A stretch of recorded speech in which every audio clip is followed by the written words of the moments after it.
अभी नहीं हुआ था।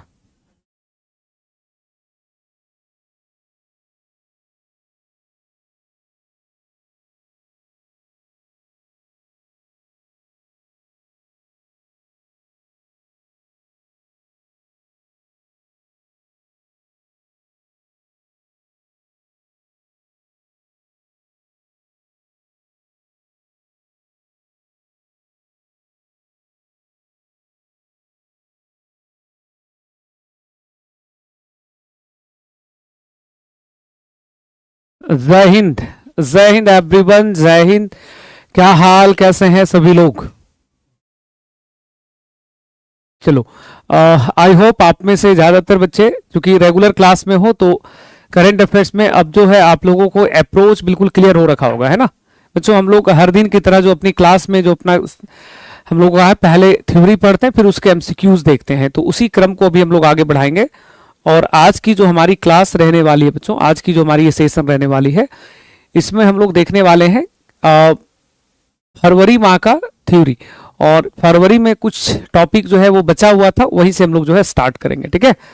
चलो, तो फरवरी माह का थ्योरी एक बार देख लेते हैं, वहीं से हम लोग शुरू करेंगे। फरवरी माह का थ्योरी एंड बिल्कुल यहीं से जो हम लोग अपने सेशन को आगे बढ़ाएंगे। तो जो थ्योरी में हम लोगों को जो पढ़े हुए थे वहीं पे एक बार आपको लास्ट टॉपिक पे लेके चलता हूं मैं। लास्ट टॉपिक जो हम लोगों ने देखा हुआ था, लास्ट टॉपिक हम लोगों का था इसमें, हाँ, last topic climate risk index था, ऐसा नो? चलो, तो ये लास्ट टॉपिक था हम लोगों के, लास्ट जो आखिरी चर्चा हुई थी वो इसी के ऊपर हुआ था, है ना? यहीं से हम लोग पढ़ना स्टार्ट करते हैं। बिल्कुल, जलवायु जोखिम सूचकांक जो था ये हम लोगों ने लास्ट में पढ़ा था बच्चे, इसी से हम लोग स्टार्ट करेंगे। सर साइंस कब पढ़ेंगे? बाबू साइंस मैं नहीं पढ़ाऊंगा, पूरी टीम है, अगर नहीं लगी है साइंस की क्लास तो आगे लग जाएगी, आप लोगों की बहुत जल्द लग जाएगी। साउंड नहीं आ रहा है, आप अनम्यूट कर लो, आपके मोबाइल में साउंड बढ़ा लो, बाकी बच्चों को अच्छी साउंड आ रही है। अब देखो ये कितना खतरनाक क्वेश्चन पूछ रहे हैं, सर हिस्ट्री का क्लास क्यों नहीं हुआ? अब बच्चे, एक दिन अगर नहीं हुआ तो इस बात को आप जरूर जानोगे कि शिक्षक पढ़ा रहे हैं, इंसान है वो भी, कोई इमरजेंसी रही होगी जिस कारण से आपकी क्लास नहीं लगी है। सर आज आप अलग लग रहे हैं। अच्छा, कैसे लग रहे हैं भाई? तुम लोग ये सब पे ध्यान नहीं दो, बस पढ़ो, ठीक है? मतलब ठीक तो लग रहे वैसे ही तो जैसे बाकी दिन लग रहे थे। पढ़ाई पे ध्यान दो, हाँ। तुम लोगों से अगर बात किया जाए तो फिर रुकने का नाम नहीं लेते हो आप लोग भाई। तो अब जो है हम लोग यहाँ पे लॉजिस्टिक प्रदर्शन सूचकांक जो है वो हम लोग यहाँ पे पढ़ेंगे बच्चों।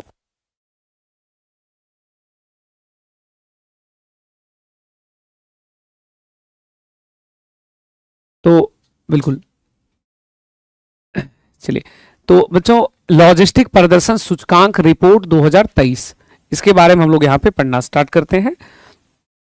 देखो, लॉजिस्टिक परफॉर्मेंस, लॉजिस्टिक सपोर्ट जो है कहाँ पे कितना है उसको लेकर के, तो सबसे पहले इसमें हो सकता है जो सवाल परीक्षाओं में आमतौर पे बनता है वो होता है कि इसको प्रकाशित किसने किया है, पब्लिश किसने किया है। तो जो इसको प्रकाशित करने का जो काम है, इसको पब्लिश करने का जो काम है वो विश्व बैंक ने किया है, वर्ल्ड बैंक ने। पब्लिश्ड बाय वर्ल्ड बैंक, इसको किसने प्रकाशित किया है? विश्व बैंक ने। वर्ल्ड बैंक ने इस रिपोर्ट को प्रकाशित किया है, ठीक है? और ये जो लॉजिस्टिक परफॉर्मेंस इंडेक्स है,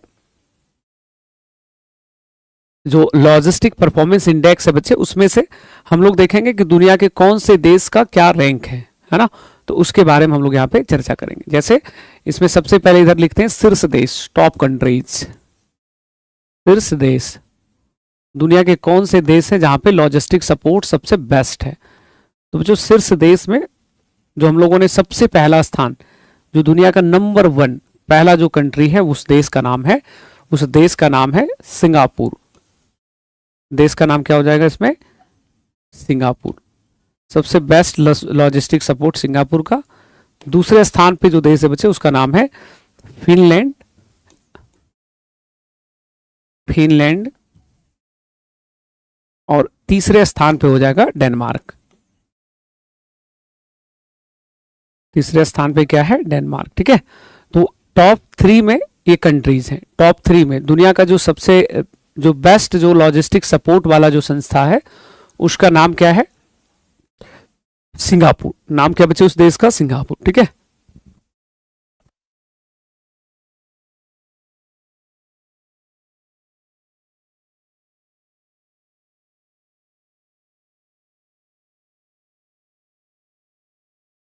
तो इस यहां से हम लोगों ने देख लिया टॉप 3 में हो गया ना तीनों।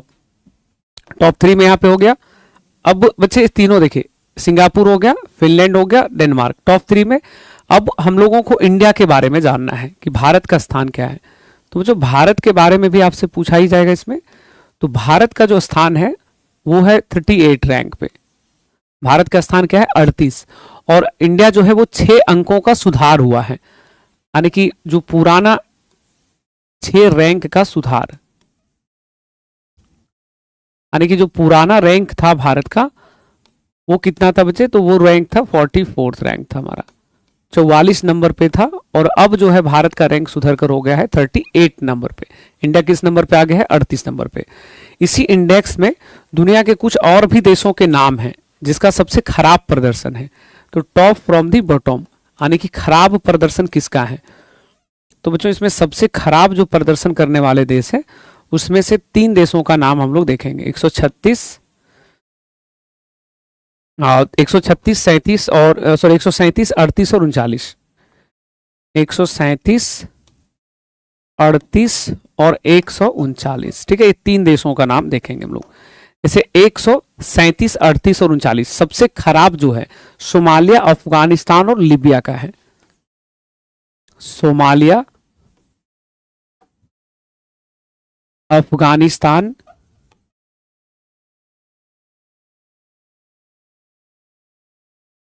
अफगानिस्तान और लीबिया। यानी कि दुनिया में अगर आपसे ये पूछा जाए कि सबसे खराब लॉजिस्टिक परफॉर्मेंस इंडेक्स में सबसे खराब जो परफॉर्मेंस रहा है वो किस देश का है, तो आप क्या बताएंगे? लीबिया बताओगे। क्या बताओगे बच्चे? लीबिया। और सबसे बेस्ट किसका था? तो सबसे बेस्ट परफॉर्मेंस हम लोग यहाँ पे देखे हैं सिंगापुर का है। सबसे बेस्ट किसका था? सिंगापुर। दूसरा फिनलैंड, डेनमार्क। सबसे खराब इन लोगों का। तो ये सारी बातें आपको ध्यान रखना है। परीक्षाओं में देखिएगा प्रश्न इतना बेसिक कभी कभी पूछा जाता है कि पूछेगा इस इंडेक्स को जारी कौन करता है। तो इस इंडेक्स को जारी करने वाली जो संस्था है लॉजिस्टिक, लॉजिस्टिक, अरे भाई लॉजिस्टिक, आप जैसे ट्रांसपोर्टेशन जो होता है ना वैश्विक स्तर पे जो वस्तुओं का आयात निर्यात होता है, जो इंफ्रास्ट्रक्चर है, तो उसका जो सपोर्ट सिस्टम है, उसका जो व्यवस्थाएं हैं, इंफ्रास्ट्रक्चर है, उसको लेकर के डेटा आता है। तो दुनिया में सबसे बेस्ट जो है सपोर्टिंग सिस्टम किधर है? चलिए यहां तक चीजें क्लियर रहेगा, यहां तक सारी बातें क्लियर है आपकी, है ना? Okay fine, excellent, wow. आगे बढ़े नेक्स्ट क्वेश्चन की तरफ। तो बच्चे नेक्स्ट जो हम लोगों के सामने प्रश्न रहने वाला है, नेक्स्ट जो हमारे सामने चर्चा है वो है भ्रष्टाचार धारण सूचकांक। ओके, नेक्स्ट क्या है? भ्रष्टाचार धारण सूचकांक। देखो आप लोग जब अधिकारी बनेंगे ना तो अच्छा आप लोगों का तो एडीओ का पोस्ट है, तो आप लोगों को पता है ना कि आपके पास पावर जो है रहेगा वो बहुत ज्यादा रहेगा, यानी कि एक बहुत ही प्रभावी पोस्ट है ये। और भाई अधिकारियों के बाल थोड़े छोटे छोटे होते हैं तो बाल थोड़ा छोटा छोटा बनाते हैं, है ना? क्या करें, बाल बड़ा करवा दे? तो जब आप भोले भाले मासूम व्यक्ति लोग अधिकारी बनते हो या आम व्यक्ति भी जो किसी भी कार्य में लगा हुआ है, तो बच्चों हम लोग देखते हैं एक विशेष चीज, वो क्या है? भ्रष्टाचार। और भ्रष्टाचार का मतलब होता है कि ऐसा कोई भी कार्य जो नियम के विरुद्ध हो, जो आपके लिए रूल्स रेगुलेशंस होते हैं उसके विरुद्ध जो होता है। बात समझ में आ रही है? तो उसके लिए हम लोग वर्ड यूज करते हैं भ्रष्टाचार। और भ्रष्टाचार को अगर आप देखोगे तो भारत ही केवल नहीं है। अरे भाई लड़की रहेगी तो क्या होगा? लो भाई अब लड़की का भी बनाना ही पड़ेगा। लड़की का नहीं बनाते क्योंकि लड़की लोग का अगर थोड़ा सा भी खराब बन गया ना तो फिर आपको पता ही है, इसलिए हम नहीं बनाते हैं लड़कियों का। लड़की लोग का थोड़ा सुंदर बनाना रूल को, इन लोगों का खराब बना ना बाबू तो फिर सोच लेना, बलवा ज्यादा तो नहीं हो गया ना? लगता है आदिवासी तेल लगा ली है। ठीक है, ज्यादा लग रहा है क्या? इन लोगों का फोटो खराब नहीं आना चाहिए, चाहे जो हो जाए। अभी ठीक है, नहीं नहीं, वही वाला ठीक था। चलिए, मान लो फिलहाल तो दोनों हो गया बच्चों। वहां पे हम लोग क्या देखते हैं कि ये सही बोला था कि लड़कियों के लिए भैया प्रॉपर प्रिंटर बुलाना हो। हाँ, तो हल्ला करेगी बहुत बेजोड़ तरीके से। लड़की की गर्दन देखो, अभी हम बोले ना कि ये लोग तुरंत हल्ला कर देगा। अब लड़की का गर्दन बोल रहा है कि टेढ़ा हो गया, चलो इतना चलेगा। आईब्रो प्लीज सर, हे भगवान, आईब्रो भी बना ही देते रहे भाई। लाल रंग का आईब्रो बना दे, अच्छा ब्लैक ही रहने देते हैं। देखो ये, हाँ, लड़का सबका तो बेचारा, इन लोगों को कुछ भी दे दो चलेगा इन लोगों का। चलिए, तो बात समझ में, देखो समझने का प्रयास करो पहले, ठीक है।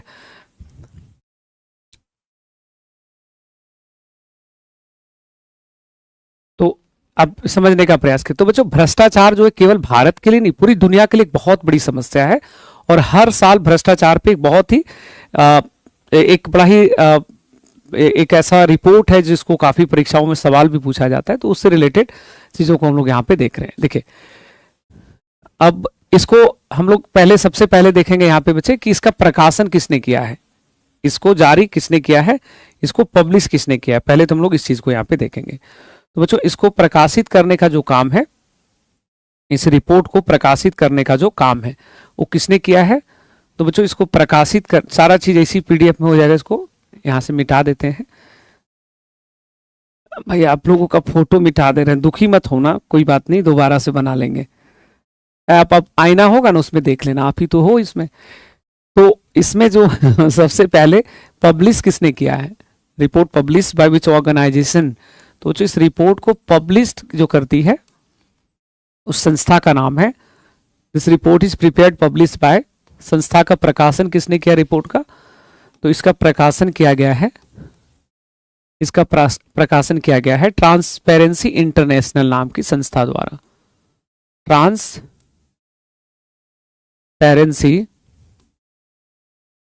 इंटरनेशनल,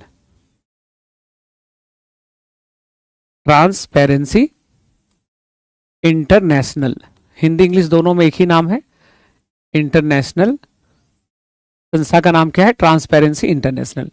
तो इसी संस्था ने इसको प्रकाशित किया है। ये संस्था बहुत पहले से इस रिपोर्ट को जारी कर रही है, मतलब ऐसा नहीं कि कोई पहली बार ये रिपोर्ट आया है ना, बहुत पहले से ये रिपोर्ट यहाँ पे प्रकाशित हो रहा है। तो बिल्कुल बहुत पहले से जो है ये रिपोर्ट यहाँ पे प्रकाशित हो रहा है। तो ये रिपोर्ट जो है किसने प्रकाशित किया है, तो इस रिपोर्ट को प्रकाशित किया गया है, इस रिपोर्ट को जो प्रकाशित किया गया बच्चे, उस संस्था का नाम है ट्रांसपेरेंसी इंटरनेशनल। नाम क्या है संस्था का, ट्रांसपेरेंसी इंटरनेशनल। इन्होंने रिपोर्ट को जारी किया है। रिपोर्ट के अनुसार जो कम भ्रष्ट देश हैं, कम भ्रष्ट देश, यानी कि जो टॉप कंट्रीज हैं जहां पे भ्रष्टाचार कम है, भ्रष्टाचार ज्यादा नहीं है ना, तो उसमें से रैंक 1, 2 एंड 3 दुनिया के सबसे कम भ्रष्ट देशों का अगर हम लोग यहाँ पे रैंक देखेंगे, तो पहला नंबर पे डेनमार्क है, पहला नंबर में डेनमार्क, उसके बाद फिनलैंड, उसके बाद सिंगापुर है। डेनमार्क, फिनलैंड और सिंगापुर। डेनमार्क, फिनलैंड और फिनलैंड के बाद तीसरे नंबर पे सिंगापुर।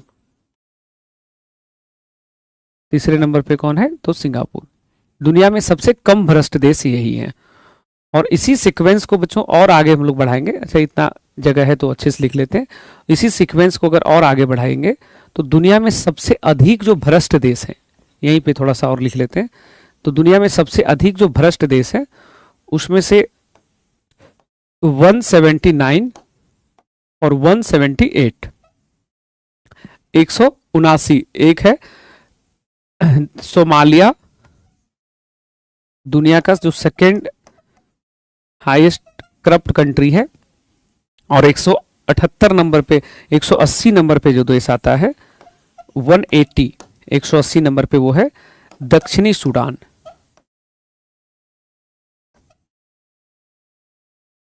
दक्षिणी सूडान, ठीक है। तो ये टॉप 3 हो गया, शीर्ष 10 देश हो गए। और उसके बाद सबसे लास्ट, सबसे खराब जो परफॉर्म करने वाले हैं उन देशों का नाम यहाँ पे लिखा हुआ है, सबसे खराब जो परफॉर्म करने वाले हैं। तो ये सब हो गया। उसके बाद भारत और पड़ोसी कहाँ पे है, तो बच्चों भारत और पड़ोसियों के बारे में भी देखेंगे। भारत तथा पड़ोसी, तो भारत तथा पड़ोसी में सबसे पहले भारत। भारत जो है बच्चे 96 रैंक पे है, 96 रैंक है भारत भ्रष्टाचार के मामले में। 180 देशों में 96 नंबर पे है। भारत के अलावा और भी कई सारे देश हैं, जैसे जैसे चाइना, तो चाइना का रैंक है 76। चाइना के अलावा जो भारत से अच्छा जिन्होंने किया है पड़ोसी देशों में, तो चाइना के बाद है श्रीलंका। बच्चों श्रीलंका जो है वो है 121 नंबर पे, 121। और श्रीलंका के बाद जो देश है उसका नाम है पाकिस्तान। आप श्रीलंका के बाद जो है वो है पाकिस्तान। तो आपको पता ही पाकिस्तान में प्रधानमंत्री भी जेल जाता है, 135 नंबर पे। और पाकिस्तान के बाद जो एक और है वो है पड़ोसी देश हमारा बांग्लादेश, वो है 149। बांग्लादेश, बांग्लादेश का स्थान क्या हो जाएगा 149। और ज्यादातर देखिएगा परीक्षा में जो सवाल पूछा जाता है वो पाकिस्तान का ही पूछा जाता है और इंडिया का पूछा जाता है। तो मैक्सिमम जो नंबर ऑफ क्वेश्चंस आपको एग्जाम में देखने को मिलेगा। तो पाकिस्तान जो है वो किस नंबर पे बचे, 135, बांग्लादेश 149, पाकिस्तान 180 नंबर पे होना चाहिए। अच्छा बाबू, जो जिसका रैंकिंग है उसी तरह से ना। चलिए, अरे वाह, आज मेरा भी बर्थडे है और आपका भी बर्थडे है। चलिए इसी बात पे भारत बंद बुलाया जाए। आपका जन्म हुआ था, धरती शुभ हो गया, भारत जो है धन्य हो गया आपको पाके। तुम लोग जैन जी हो क्या? अच्छा जैन जी हो सकता है ज्यादातर लोग। इन लोग को उम्मीद रहता है कि कमेंट सेक्शन में भी हमारा कोई जन्मदिन मना दे, कमेंट सेक्शन में भी चलेगा, बस कुछ भी झूठ बोल दे, हैप्पी बर्थडे, केक वेक फेंक दे, 2-4 को इमोजी वगैरह दे दे, लो हो गया, शुरू हो गया, एकदम शुरू हो गया लोग। हाँ अब जेनजी वाला लोग जानते हो इस सब में खुश हो जाता है लोग। ओह माय गॉड, चलो। अरे भाई किसका बर्थडे, कोई बच्चा लिख रहा है तुम लोग उसके ऊपर जो इतना कमेंट कर रहे हो, मेरा नहीं है। यार तुम लोग भयानक लोग हो, इन लोग सब कमेंट कर रहा है हैप्पी बर्थडे सर, मेरा नहीं है। अरे कोई बच्चा ना आप ही लोग में लिखा है जी।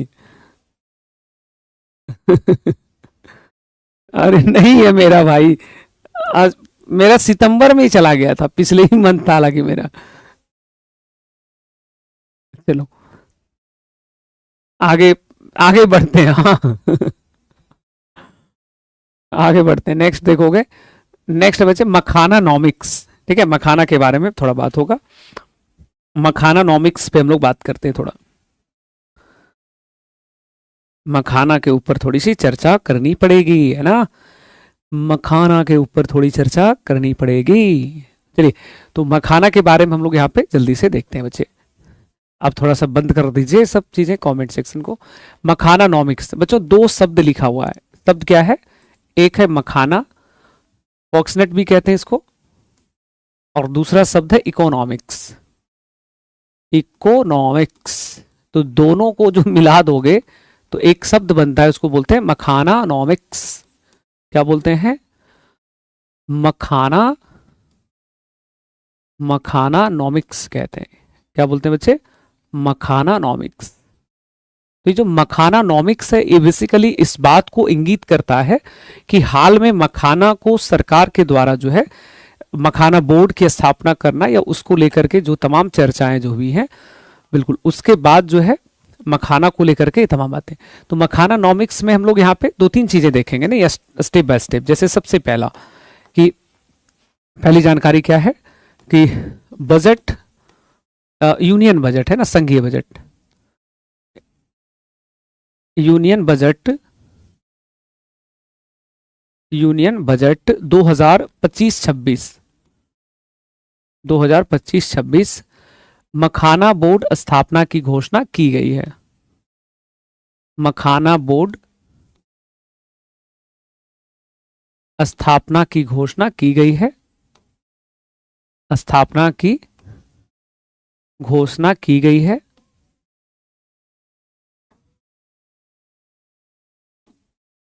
की गई है। और बच्चों स्थापना की नहीं गई है। अभी हाल का करंट अफेयर्स ये है कि मखाना बोर्ड जो है इसका उद्घाटन भी हो गया है। ध्यान है आपको, अभी हाल ही में उद्घाटन जो है इसका भी हो गया है। उद्घाटन किसने किया है? पीएम नरेंद्र मोदी ने।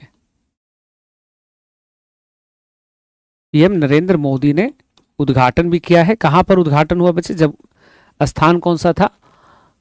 तो स्थान कौन सा था जी? इधर स्थान था पूर्णिया। कहां पे उद्घाटन किया था? पूर्णिया में। कहां पे उद्घाटन किया? पूर्णिया में। ठीक है, तो ये हम लोगों को यहाँ पे जानकारी। और ऑब्वियसली राज्य कौन सा हो जाएगा? बिहार। राज्य कौन सा होगा? बिहार। ठीक है, उसके बाद नेक्स्ट हम लोग आगे देखते हैं आगे की चर्चा क्या है। ये तो हो गया मखाना बोर्ड को लेकर के। जो मखाना का जो बाजार मूल्य है, मखाना का बाजार मूल्य, तो मखाना का बाजार मूल्य, वर्तमान बाजार मूल्य, अभी जो प्रेजेंट इसका मार्केट वैल्यू है, वर्तमान बाजार मूल्य, वर्तमान बाजार मूल्य वो लगभग 8 बिलियन डॉलर का है। नहीं, रुपया में होगा, डॉलर नहीं होगा हर जगह। 8 अरब का है। कितने रुपए का है ये? 8 अरब रुपए का बाजार है। मतलब भारत में टोटल मखाना का जो मार्केट है वो कितने का है? 8 अरब का मार्केट है। और ये जो मार्केट है बच्चे, ये 2032 तक 2032 तक 2032 तक 2032 तक 19 अरब डॉलर बढ़ने का उम्मीद है। 19 अरब तक बढ़ेगा, बढ़ने का अनुमान है। बढ़ने का अनुमान है। ठीक है, मतलब मखाना का जो बाजार मूल्य है ना, वो अभी लगभग कितना है? 8 अरब रुपए का। और ये फ्यूचर में बढ़कर होने वाला है लगभग 9 अरब रुपए का। तो इतना ज्यादा जो मखाना यहाँ पे बढ़ेगा बिहार, तो इससे बिहार को लाभ होगा। क्यों बिहार को लाभ होगा? क्योंकि बच्चे बिहार जो है वो मखाना के उत्पादन में भारत का नंबर 1 जो है वो राज्य है ना, नंबर 1 राज्य है। तो इस आंकड़े को भी चाहो तो यहाँ पे हम लोग दिखा सकते हैं। इस आंकड़े को भी हम लोग यहाँ पे दिखा सकते हैं। जैसे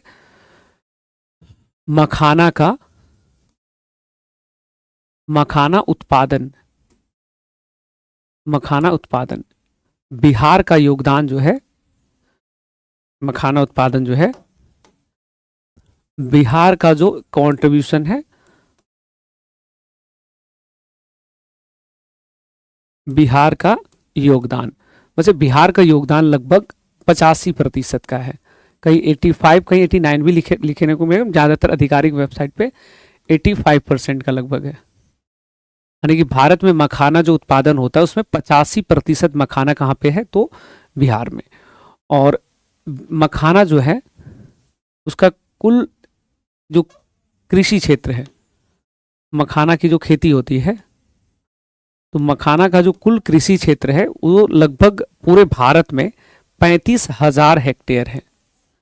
कितना है? लगभग 35,000 हेक्टेयर। 35,000 हेक्टेयर क्षेत्र ऐसा है लगभग जहां पे मखाना की खेती होती है। ठीक है, पूरे भारत में, पूरे भारत में। ठीक है, तो मखाना का खेती लगभग कितने क्षेत्रों में होता है भाई? 35,000 हेक्टेयर क्षेत्र में। तो ये 2 डेटा हो गया। उसके बाद बहुत ही बेसिक पॉइंट है जिसको आपको यहाँ पे जानना है, और 2 एकदम सॉलिड पॉइंट है। जो नेक्स्ट है वो है कि मखाना पे जीआई टैग किसको मिला है? तो बच्चों मखाना पर जीआई टैग मिला है बिहार को, जीआई टैग, ठीक है, बिहार को प्राप्त हुआ है। और बिहार को ये टैग मिला था 2022 में। कब दिया गया था? तो 2022 में। और दूसरा आपसे सवाल पूछा जाएगा कि बताओ मखाना महोत्सव कहाँ आयोजित हुआ है। तो अभी जस्ट एक सप्ताह पहले जो है मखाना महोत्सव अभी आयोजित हुआ है। इससे पहले पूर्णिया में हुआ था, लेकिन मखाना महोत्सव कहाँ पे है? तो ज्ञान भवन, गांधी मैदान के पास है ना, ज्ञान भवन पटना। पूछेगा मखाना महोत्सव कहाँ पे आयोजित हुआ है, क्या बताओगे? ज्ञान भवन पटना में। कहाँ पे आयोजन हुआ है? ज्ञान भवन पटना में।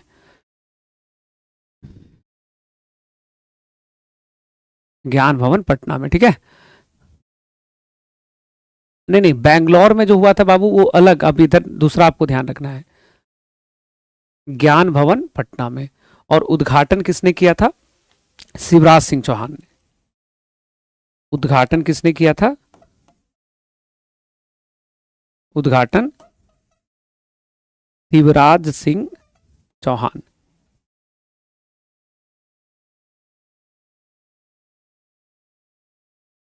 शिवराज सिंह चौहान ने।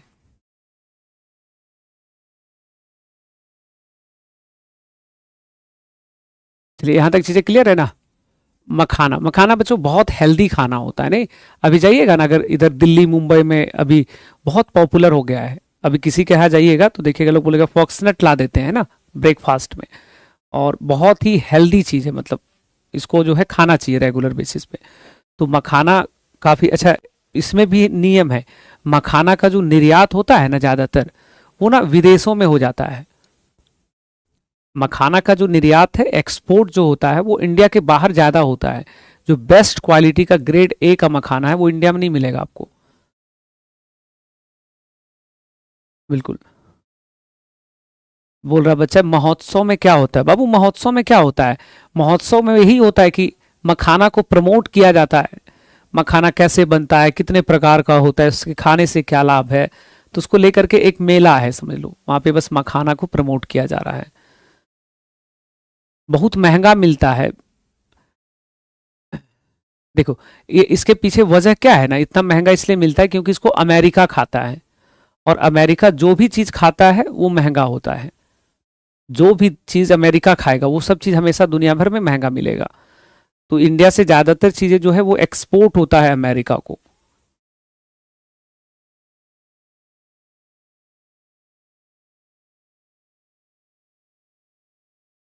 हाँ बच्चों, इसमें इंग्लिश में क्या क्या ही बोला जाए, कंट्रीब्यूशन ऑफ बिहार 85%, जो टोटल फार्मिंग एरिया है 35,000 हेक्टेयर। मखाना पर जीआई टैग, मखाना पे जीआई टैग जो है किसको, स्टेट को मिला है? तो मखाना जीआई टैग बिहार को 2022 में। मखाना महोत्सव कहाँ है, लोकेशन लिख लोगे, ज्ञान भवन पटना में है। चलो तो ये सारी बातें। अब उसके बाद ना एक लास्ट टॉपिक इसमें हम लोगों का बचा हुआ है, उसको भी हम लोग जल्दी से देख लेते हैं। मखाना के बाद दलहन आत्मनिर्भरता मिशन। बच्चे ये मिशन जानना हम लोगों के लिए बहुत ज़्यादा आवश्यक है। ये मिशन जानना हम लोगों के लिए बहुत ज़्यादा जरूरी है। दलहन के बारे में बच्चों एक बड़ी महत्वपूर्ण जानकारी है। इंडिया जो है वो पल्सेज में, दाल के मामले में सबसे बड़ा, दोनों चीज इंडिया ही है, सबसे बड़ा उत्पादक भी है और सबसे बड़ा उपभोक्ता भी है। सब biggest producer, largest producer, largest consumer. दाल का सबसे बड़ा उत्पादक और उपभोक्ता का नाम क्या है? भारत। लेकिन हम लोगों का जो दाल का उत्पादन होता है ना वो हमारे उपभोग से कम होता है। तो भारत जो है दाल जो है बड़ी मात्रा में, बड़े पैमाने पे दाल जो है वो इंडिया विदेशों से खरीदता है। दाल जो है वो हम लोग क्या करते हैं, दुनिया के अन्य देशों से इंपोर्ट करते हैं, अन्य देशों से खरीदते हैं। ठीक है, तो उसी के बारे में आपसे प्रश्न पूछा जा रहा है कि बताओ भारत जो है वो दलहन के मामले में क्या स्थिति है भारत की, और भारत सरकार ने इस पर क्या योजनाएं लॉन्च करी हैं। बात समझ में आ रहा है ना। तो बच्चों भारत जो है दलहन के बारे में हम लोग यहाँ पे थोड़ी चर्चा करते हैं, क्या है ये योजना, क्या है तमाम चीजें।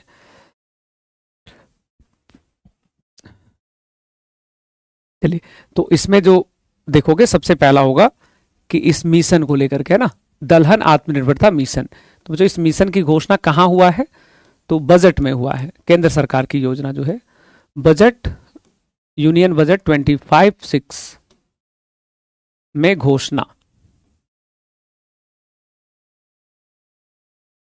घोषणा हुई है। दूसरा इसमें है कि इसमें क्या क्या मामला है वो देखेंगे। ये जो सेल्फ सफिशिएंट जो मिशन है, तो लिखोगे मिशन की अवधि, मिशन कब से कब तक चलेगा। तो बच्चों मिशन की इसकी अवधि रखी गई है 2024-25 से लेकर के, ये बजट में घोषणा हुआ था। तो पिछले साल का जो बजट आया था ना, उसी में घोषणा हुआ है। पिछले वर्ष का जो बजट आया था, पिछली वर्ष सरकार का गठन हुआ था, उसके बाद जब बजट आया था उसमें इसकी घोषणा हुई थी।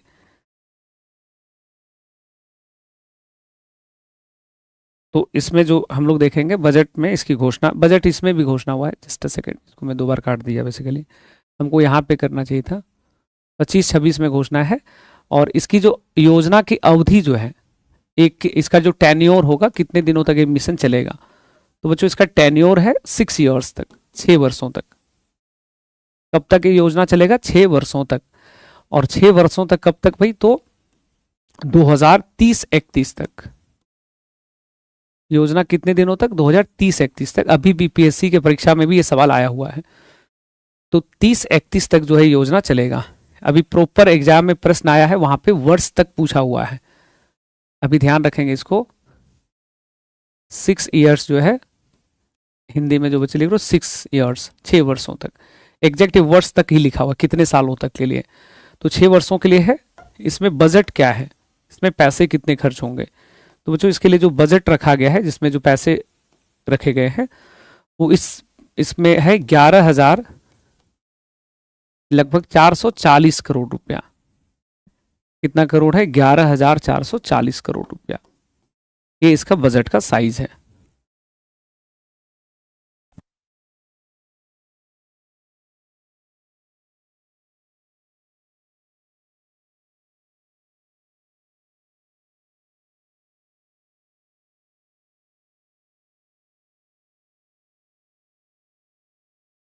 बजट कितने का है? 11,440। कितने का बजट है इसमें?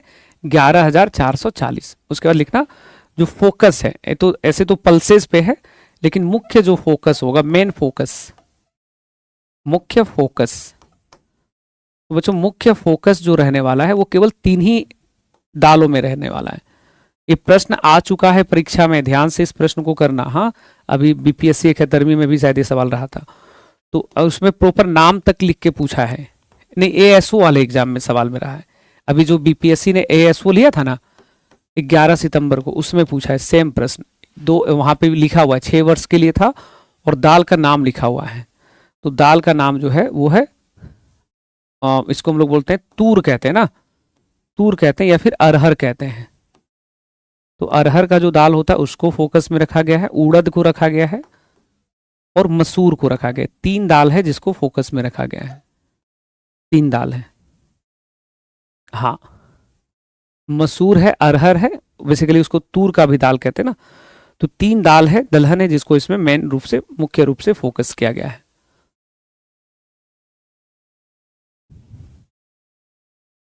चलिए, यहां तक चीजें क्लियर रहेगा।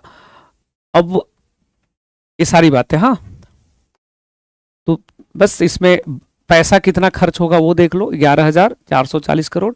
मूलतः फोकस किस पे है, और इस मिशन को कितने वर्षों के लिए चलाया गया है? 6 वर्षों के लिए। कितने वर्षों के लिए? 6 वर्षों के लिए। इसमें ऐसा कोई प्रोविजन नहीं है ना। देखो, इसमें ऐसा कोई भी प्रोविजन नहीं है जैसे आमतौर पे होता है ना कि भाई इस योजना के अंतर्गत किस हर जिला में दलहन उत्पादन केंद्र बनेगा, ऐसा कुछ नहीं है। तो एसओ वाले एग्जाम में क्या किया था, एक स्टेटमेंट ऐसा ही बना दिया था कि हर डिस्ट्रिक्ट में जो है वो दलहन उत्पादन केंद्र बनेगा। अरे भाई, बजट लिखा हुआ, बजट 25-26 जो है, तो ये बातें आपको ध्यान रखनी, ठीक है। तो कितने दलहन पे फोकस किया गया बच्चे? 3 पे, तूर, उड़द और मसूर पे। तो ये दलहन आत्मनिर्भरता मिशन है। चलिए, यहां तक चीजें क्लियर है। अब जब इतना सब कुछ क्लियर है, तो आज के इस क्लास को बच्चे फिलहाल यहीं रहने देंगे, है ना। आज की क्लास को फिलहाल इधर ही रहने देंगे। और देखो देखो यहाँ पे नेक्स्ट जो हम लोगों का क्लास रहने वाला है वो फरवरी का एमसीक्यू अब होगा कल के डेट में। तो फरवरी माह का नेक्स्ट हम लोग देखेंगे एमसीक्यूज को, मल्टी चॉइस क्वेश्चंस। और लगभग 150 पीडीएफ तो अपलोड हो गया होगा ना, एक बार चेक कर लेना अगर नहीं है तो अगली क्लास में जो है, अरे बजट का मतलब हमने दो जगह लिखा है बजट क्या, अरे बजट 24-25 में पिछले साल सरकार ना बनी थी भाई। अरे बजट मतलब बजटरी आवंटन की बात है भाई, पैसा कितना खर्च होगा, आवंटन लिख देते हैं, ठीक है, बजटरी एलोकेशन, आवंटन लिखते हैं तो ठीक हो जाएगा। एलोकेशन अमाउंट कितना अलॉट किए गए इस स्कीम के लिए, आवंटन, ठीक है। अब ठीक है, तो नेक्स्ट जो हम लोगों का क्लास रहेगा बच्चे, उसमें हम लोग फरवरी माह का एमसीक्यूज देखेंगे। आप लोगों को पीडीएफ अपलोड हो चुका है, हाँ, तो अगर पीडीएफ आपको मिल गया है, अपलोड कर दिया गया, उसको प्रिंट आउट ले लेना ताकि आपको ज्यादा हेल्प हो। पीडीएफ अपलोड हो गया है, क्या बात करते हो, तो नोट्स सेक्शन में रहता है, एक बार चेक कर लेना, आप भी शायद डाले हुए हो आप, मार्च का भी डाल देना, हाँ, मार्च का और इसका फरवरी का दोनों डलवा देते हैं एक ही साथ। तो कल जो है हम लोग इसमें एमसीक्यूज को देखने वाले हैं। चलिए, तो बच्चे आज के इस क्लास को इधर ही रहने देते हैं, और नेक्स्ट जो हम लोग की क्लास रहेगी उसमें इसी के एमसीक्यूज को वापस से एक बार विस्तार से चर्चा करेंगे। बहुत बहुत धन्यवाद, मिलते हैं नेक्स्ट क्लास में, खूब ख्याल रखिए अपना, बाय बाय, टेक केयर, हाँ, thanks to being in this session, bye bye.